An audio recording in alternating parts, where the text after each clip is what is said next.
Gemparkan seantero Nusantara, mimpi jutaan pendukung Garuda akhirnya bersinar terang di langit Asia setelah Indonesia resmi masuk grup yang disebut-sebut paling mudah di kualifikasi Piala Dunia 2026.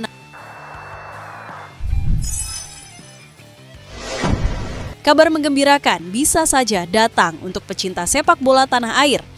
Tim nasional Indonesia kemungkinan dipastikan masuk ke dalam grup yang dinilai relatif mudah di ronde keempat kualifikasi Piala Dunia 2026 zona Asia. Pengundian grup yang digelar di Markas Konfederasi Sepak Bola Asia, AFC, ini menjadi momen yang sangat ditunggu-tunggu oleh jutaan pendukung Garuda Nusantara, karena inilah tahap penentuan menuju impian terbesar, menembus Piala Dunia untuk pertama kalinya sejak merdeka. Dalam hasil undian yang baru saja diumumkan, Indonesia tergabung bersama tim-tim yang di atas kertas punya peringkat FIFA di bawah rata-rata peserta unggulan Asia. Meski tetap harus waspada, peluang skuad Garuda untuk mencetak sejarah terbuka lebih lebar dibanding ronde sebelumnya yang penuh drama dan perjuangan sengit. Ketua Umum PSSI Erick Thohir mungkin tak bisa menyembunyikan rasa syukurnya. Dalam pernyataan resminya, Erick pasti akan mengatakan bahwa hasil undian ini adalah bukti bahwa kerja keras seluruh elemen sepak bola nasional mulai berbuah manis. Menurutnya, masuk ke grup yang relatif bersahabat menjadi motivasi tambahan bagi Marcelino Ferdinand dan kawan-kawan untuk tampil habis-habisan. Alhamdulillah, saya kira ini hasil undian yang patut kita syukuri bersama. Tapi saya ingatkan juga, kita tidak boleh lengah. Semua lawan harus tetap dihormati, karena mereka juga pasti punya mimpi yang sama, lolos ke Piala Dunia. Tapi yang jelas, peluang kita sekarang lebih terbuka. Saya minta pemain fokus, rakyat Indonesia terus mendukung, dan semoga mimpi kita bersama terwujud. Begitu kira-kira kata Erick Thohir. Di berbagai sudut kota, mungkin euforia fans Garuda langsung terasa. Di media sosial, tagar Garuda menuju Piala Dunia langsung merajai trending topik. Video-video reaksi pendukung Indonesia, mulai dari yang nobar di warung kopi hingga yang berteriak kegirangan di rumah, bermunculan menghiasi lini masa. Banyak netizen yang membanjiri kolom komentar PSSI dengan doa dan harapan agar tim kebanggaan mereka bisa memanfaatkan kesempatan emas ini dengan sebaik-baiknya. Tidak sedikit pula yang menyoroti bagaimana perjalanan panjang timnas Indonesia di tangan pelatih asing dan kepemimpinan baru di federasi telah membawa perubahan besar. Dari proses naturalisasi pemain berkualitas, program pengembangan pemain muda, hingga pembenahan liga yang lebih profesional, semuanya dinilai menjadi fondasi kokoh untuk bersaing di level tertinggi Asia. Kini, seluruh mata tertuju pada jadwal resmi pertandingan yang akan segera dirilis. Lawan-lawan yang relatif setara di atas kertas bukan berarti jalan mulus tanpa hambatan. Indonesia tetap harus tampil disiplin, tidak terpancing euforia berlebihan, dan mematangkan strategi di setiap laga kandang maupun tandang. Satu hal yang pasti, dukungan puluhan ribu supporter di Stadion Gelora Bung Karno dan doa dari 270 juta rakyat Indonesia siap menjadi bensin bagi Marcelino, Ivar Jenner, Rafael Struijk, dan para punggawa Garuda untuk terbang setinggi mungkin. Akhirnya, dengan semangat baru, skuad Garuda akan kembali membuktikan bahwa mimpi ke Piala Dunia bukan sekadar angan-angan, melainkan misi kebanggaan bangsa. Seluruh fans kini hanya punya satu teriakan. Bagaimana guys pendapat kalian dengan hasil undian grup ronde 4 kualifikasi Piala Dunia 2026? Tulis doa dan harapan kalian untuk timnas Indonesia sebelum berjuang di ronde 4 pada kolom komentar di bawah ini ya. Ketua Umum PSSI Erick Thohir memastikan striker timnas Indonesia Ole Romeni bakal absen bela skuad Garuda lawan Kuwait dan Lebanon di FIFA Matchday pada September 2025. Nama Ole Romeni belakangan ini ramai menjadi sorotan setelah ia beraksi bersama Oxford United dalam Piala Presiden 2025. Penyerang timnas Indonesia itu mengalami cedera saat Oxford United melawan Arema FC di Piala Presiden 2025 di Stadion Sijalak Harupat, Bandung, Kamis 10 Juli 2025. Dalam laga ini, Ole Romeni ditekel oleh pemain Arema FC Paulinho Mocelin, sehingga ia harus ditandu keluar lapangan. Bahkan setelah ditekel pemain Arema FC tersebut, Ole Romeni sempat mengunggah foto tengah menggunakan alat bantu ankle walker boot di Instagram. Pelatih Oxford United Gary Rowett pun telah memastikan bahwa pemain berusia 25 tahun tersebut mengalami cedera serius. Untuk itu, Ole Romeni bahkan tak bisa tampil bersama Oxford United dalam laga final Piala Presiden 2025 lalu. Erick Thohir sekaligus pemilik Oxford United pun membeberkan kondisi terkini Ole Romeni. Menurutnya, setelah dilakukan pemeriksaan dari tim dokter Oxford United dan dokter Timnas Indonesia, Ole Romeni harus menjalani operasi. Orang nomor 1 di PSSI itu mengatakan bahwa Ole Romeni akan naik meja operasi pada Kamis 17 Juli 2025. Ole Romeni sudah cek dengan tim kedokteran Oxford, lalu sekarang sedang konsultasi dengan tim kedokteran tim nasional di Belanda, yaitu Leo salah satunya yang itu. Ujar Erick Thohir kepada awak media, termasuk bolasport.com, di Hotel Sultan Jakarta Rabu, 16 Juli 2025. Sepertinya sudah diputuskan Ole akan menjalankan operasi hari Kamis. Jadi recovery-nya cukup panjang, ucapnya. Pria yang juga menjabat sebagai Menteri BUMN tersebut saat ditanya apakah Ole Romeni akan absen. Erick Thohir meminta agar tak ada pihak yang pesimistis apabila ada pemain yang mengalami cedera. Ia menyinggung soal Ragnar Oratmangoen juga yang sebelumnya absen membela Timnas Indonesia. Raven tampil impresif ketika Timnas U23 Indonesia melawan Brunei Darussalam. Sebagai informasi, ini merupakan laga perdana Timnas U23 Indonesia di babak penyisihan Grup A ASEAN Cup U23 2025. Duel tersebut terlaksana di Stadion Utama Gelora Bung Karno, SUGBK, Jakarta pada Selasa, 15 Juli 2025. Pada kesempatan itu, Timnas U23 Indonesia berhasil unggul cepat melalui gol Jens Raven pada menit kedua. Jens Raven lalu menambah 5 gol lagi, yakni pada menit ke-9, 31, 33, 41, dan 62. Timnas U23 Indonesia mengalahkan Brunei dengan skor 8-0. 2 gol skuad Garuda Muda lainnya dicetak oleh Arkan Fikri, 20 menit, dan Raihan Hanan, 38 menit. Sementara itu, penampilan apik Jens Raven rupanya tak serta-merta menghindarkan sang pemain dari kritik. Pemain berusia 19 tahun itu bahkan menerima teguran keras langsung dari pelatih Timnas U23 Indonesia, Gerald van den Burg. Dalam hal ini, Gerald van den Burg tak suka dengan selebrasi pacu jalur yang dipertontonkan Jens Raven. Pelatih asal Belanda itu bahkan mengancam tak akan memainkan Jens Raven jika kembali mengulanginya. Selanjutnya, jika melakukannya, dia tidak akan bermain, kata Gerald van den Burg. Jens Raven sendiri menegaskan akan mematuhi perintah Gerald van den Burg. Pemain milik klub Bali United berjanji tak akan berselebrasi pacu jalur lagi. Sebagai informasi, Jens Raven melakukan selebrasi pacu jalur bukan karena untuk mengikuti tren. Pemain berposisi sebagai striker itu hanya berniat memenuhi janji yang pernah ia buat sebelum laga. Saya telah membuat janji kepada seseorang sebelum laga untuk melakukan dansa yang viral itu. Namun, itu hanya sekali dan tidak akan terulang lagi ke depan. Itu hanya sekali, jadi saya tidak akan mengulanginya, kata Jens Raven.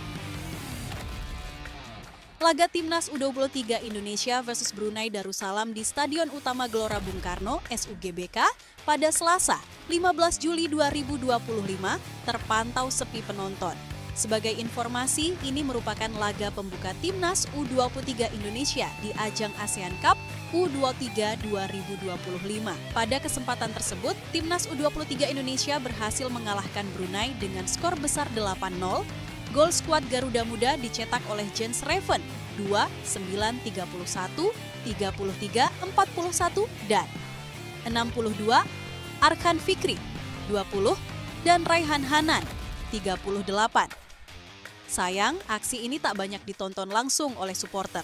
Duel Timnas U23 Indonesia versus Brunei tercatat hanya dihadiri sebanyak 2.743 supporter.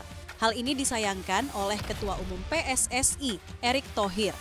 Pria yang juga menjabat sebagai Menteri BUMN itu kemudian memberikan pesan menohok kepada supporter. Erick Thohir minta Supoer turut memberikan dukungan langsung kepada tim asuhan Gerald van den Burg, seperti ketika Timnas Indonesia bermain.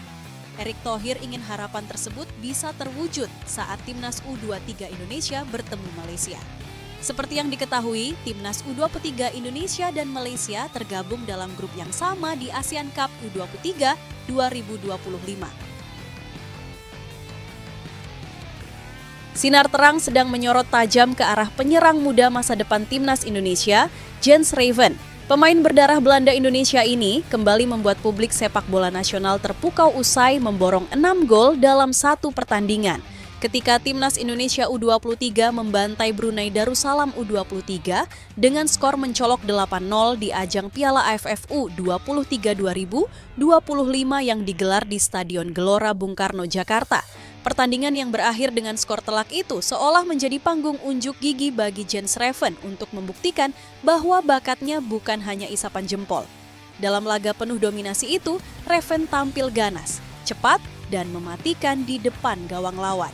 6 gol yang ia cetak menjadi bukti betapa tajamnya naluri gol striker berusia 21 tahun tersebut.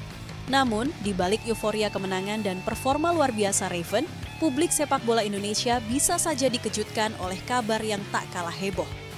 Setelah sebelumnya Bali United secara resmi mengumumkan perekrutan Jens Reven untuk putaran kedua Liga 1 Indonesia musim 2025-2026, semoga saja kesepakatan itu dikabarkan batal. Alasannya bukan main-main. Penampilan gemilang Reven di level internasional mungkin akan langsung menarik minat klub-klub besar Eropa. Apabila benar, sumber internal Bali United mungkin akan menyebutkan bisa saja Reven dan manajemennya mendapatkan tawaran mendadak dari salah satu klub papan atas Eredivisie Belanda dan juga klub divisi utama Belgia. Klub-klub tersebut langsung bergerak cepat mengajukan proposal kontrak begitu melihat statistik memukau Reven di Piala AFF U23. Situasi ini membuat Bali United tak berkutik meski telah lebih dulu mempublikasikan transfer sang pemain melalui kanal resmi mereka. Sontak, pasti nanti batalnya kepindahan Jens Reven ke Bali United menuai reaksi beragam dari supporter sepak bola tanah air. Di media sosial, ribuan fans Timnas Indonesia justru merasa lega sekaligus bangga. Banyak yang berpendapat bahwa Reven memang lebih pantas mengasah bakatnya di Eropa ketimbang bermain di Liga 1 Indonesia. Biarin dia main di Eropa aja, biar makin matang pas main di timnas senior nanti, tulis salah satu netizen di kolom komentar Instagram Bali United yang langsung dibanjiri reaksi warganet. Tak sedikit pula yang memuji manajemen Bali United karena bersikap realistis dan mendukung Reven mengejar mimpi lebih tinggi. Di sisi lain, PSSI melalui pelatih timnas U33, Gerald van den Burg pasti akan mengaku turut mendukung langkah Jens Reven jika benar-benar hijrah ke Eropa. Van den Burg menilai bermain di kompetisi level tinggi, Eropa akan sangat menguntungkan bagi perkembangan Reven sekaligus memberikan dampak positif bagi kekuatan timnas Garuda di masa mendatang. Jens adalah talenta langka. Saya senang melihatnya mencetak 6 gol, tetapi saya lebih senang jika dia berkembang di Eropa. Itu bagus untuk timnas Indonesia. Begitulah kira-kira kata Gerald van den Burg. Kini, masa depan Jens Reven pun kian menjadi sorotan. Akankah ia benar-benar berkostum klub top Eropa dan menyusul jejak pemain keturunan lainnya seperti Miss Hilgers dan Ivar Jenner? Ataukah ia masih akan mempertimbangkan Liga 1 untuk mendapat menit bermain reguler? Satu hal yang pasti, sinar Jens Reven kini terlalu terang untuk dihalangi. Para fans timnas Garuda boleh berbesar hati karena striker muda, andalan mereka semakin dekat dengan pentas Eropa, membuka harapan Indonesia untuk memiliki striker berlevel internasional yang siap menggetarkan gawang lawan di Piala Dunia mendatang. Bagaimana guys, menurut kalian? Apakah Jens Reven lebih baik main di Eropa saja atau biarkan dia main di Liga 1 Indonesia? Coba tulis pendapat kalian pada komentar di bawah ini ya.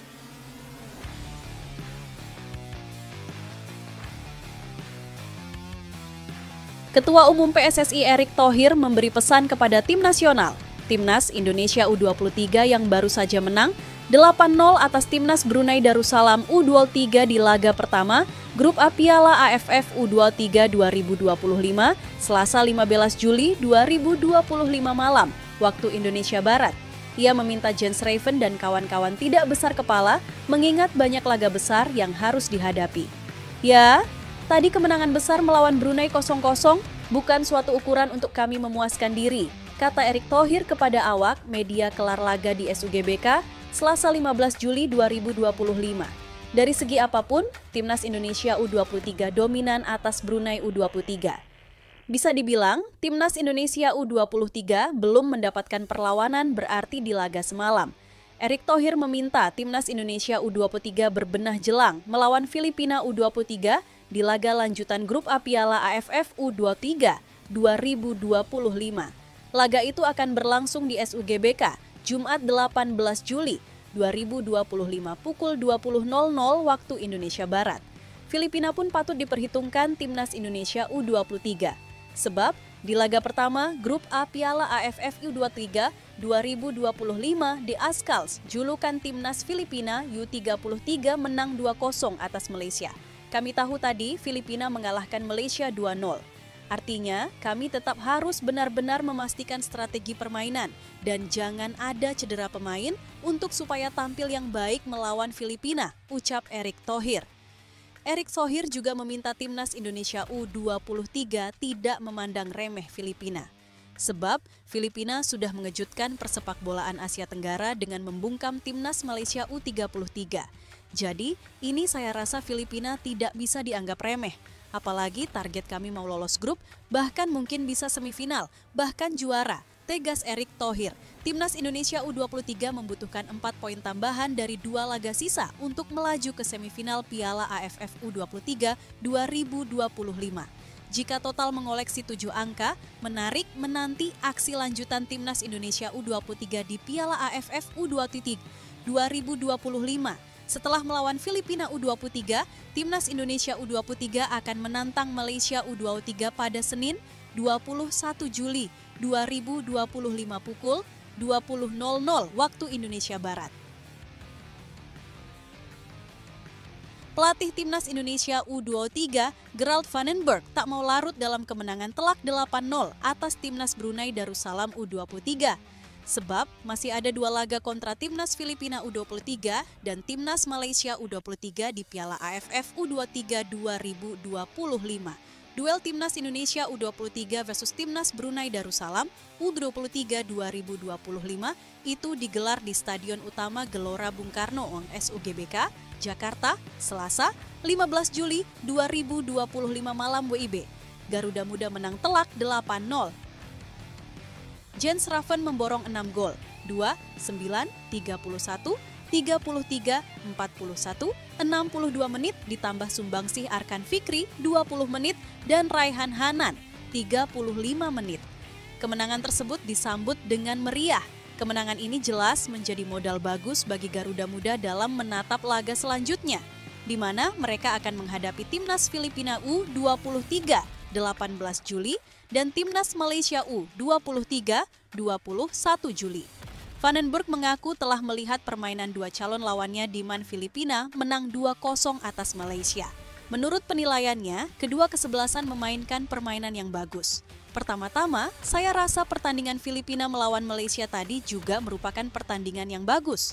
Permainannya berkualitas, 2 tim mencoba untuk bermain, kata Vandenberg dalam konferensi pers usai pertandingan. Dikutip Rabu, 16 Juli 2025. Jujur saja, Malaysia sempat tertinggal 0-2. Tapi mereka menunjukkan sebagai tim yang bagus. Tukas pria berpaspor Belanda itu. Vandenberg akan mempersiapkan timnas Indonesia U23 sebaik mungkin untuk menghadapi kedua tim tersebut. Semua itu demi Garuda Muda berjaya meraih kemenangan. Jadi, kami harus mempersiapkan diri untuk menghadapi Filipina dan Malaysia satu persatu. Kami akan berusaha meraih poin dan menang, tapi itu tidak akan mudah. Tapi kami akan berusaha, tegas Vandenberg. Ketika ditemui di mixed zone, Vandenberg ditanya pendapatnya mengenai hasil kemenangan Filipina kontra Malaysia. Ia mengakui The Ascals merupakan tim yang berkualitas. Sangat bagus menurut saya, 3 poin. Saya pikir mereka, Filipina, senang dengan kemenangan itu. Filipina, tim yang bagus, tandasnya. Kabar baik datang dari pemain timnas Indonesia, Nathan Chow Aon. Kabar baik tersebut yakni terkait status sang pemain. Sebagai informasi, Nathan Chow Aon kini sedang berstatus tidak memiliki klub. Pemain berposisi sebagai bek kiri itu resmi berpisah dengan Swansea pada 1 Juli lalu. Nathan kini dikabarkan bakal merapat ke klub asal Denmark. Klub yang dimaksud yakni Lyngby Bold Club. Sedikit informasi soal Lyngby Bold Club. Lyngby Bold Club bermain di kompetisi kasta tertinggi sepak bola Denmark, Liga Super Denmark pada musim lalu. Sayang, tim berjuluk Royal Blues itu harus terdegradasi setelah hanya mengumpulkan 27 poin dari 32 laga. Lyngby Bold Club akan bermain di Divisi 1 Denmark musim depan. Sementara itu, kabar Nathan bergabung ke Lyngby diungkapkan oleh salah satu jurnalis internasional, Farzam Abulhosseini. Melalui akun X pribadinya, Farzam menjelaskan bahwa Nathan bergabung ke Lyngby Bold Club